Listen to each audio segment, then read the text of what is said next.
Abbiamo fortemente voluto questa commissione d'inchiesta per analizzare che cosa è capitato in Veneto durante la pandemia, in particolare quali siano le cause dell'aumento dei decessi durante la seconda ondata, per cui in particolare il fatto che abbiamo avuto il quadruplo dei decessi tra la prima e la seconda ondata, oltre a un aumento esponenziale dei contagi. La commissione servirà a questo tramite audizioni dei medici, delle categorie coinvolte, dei dirigenti della sanità regionale, dell'associazione dei familiari delle vittime, a far luce e approfondire, perché speriamo tutti che una nuova pandemia ovviamente non ci sia, ma capire quali siano stati gli errori o le scelte che ci hanno portato verso questa china negativa è fondamentale per non ripeterli, e quindi è fondamentale perché nella sanità di domani, nella sanità che ci aspetta nei prossimi anni, gli stessi errori non si ripetano, e quindi far tesoro di ciò che si è sbagliato negli ultimi mesi. Abbiamo raggiunto tutti gli obiettivi che volevamo da questa commissione.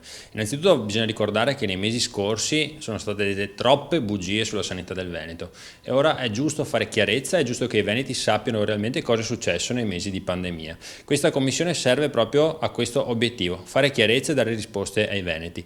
Abbiamo ottenuto gli obiettivi, dicevo prima, cioè le sedute di commissione saranno aperte, quindi i veneti potranno assistere a quello che verrà detto all'interno di queste sedute e tutti gli atti verranno depositati alle autorità giudiziarie, quindi in procura, proprio perché abbiamo voluto dare la massima trasparenza, non abbiamo nulla da nascondere, anzi vogliamo che tutti i veneti possano rendersi conto di qual è stato lo sforzo della nostra regione per affrontare questa emergenza. La Commissione andrà a recuperare il lavoro fatto dalla Commissione precedente, ancora nella scorsa legislatura, sull'RSA, che nella prima ondata erano state in assoluto il mondo più colpito nella nostra regione, e la chiave saranno le audizioni, per cui tutte le realtà che verranno a illustrare il loro punto di vista, sia sul piano tecnico, che sul piano politico, che sul piano associativo, di quanto è capitato in Veneto negli ultimi mesi e in particolare nella seconda ondata. Oggi viene istituita la commissione, nelle prossime settimane si insedierà e quindi all'interno dei commissari che verranno nominati appunto dai vari gruppi verranno eletto il presidente, che sarà di minoranza, e vicepresidente e segretario che invece saranno di maggioranza.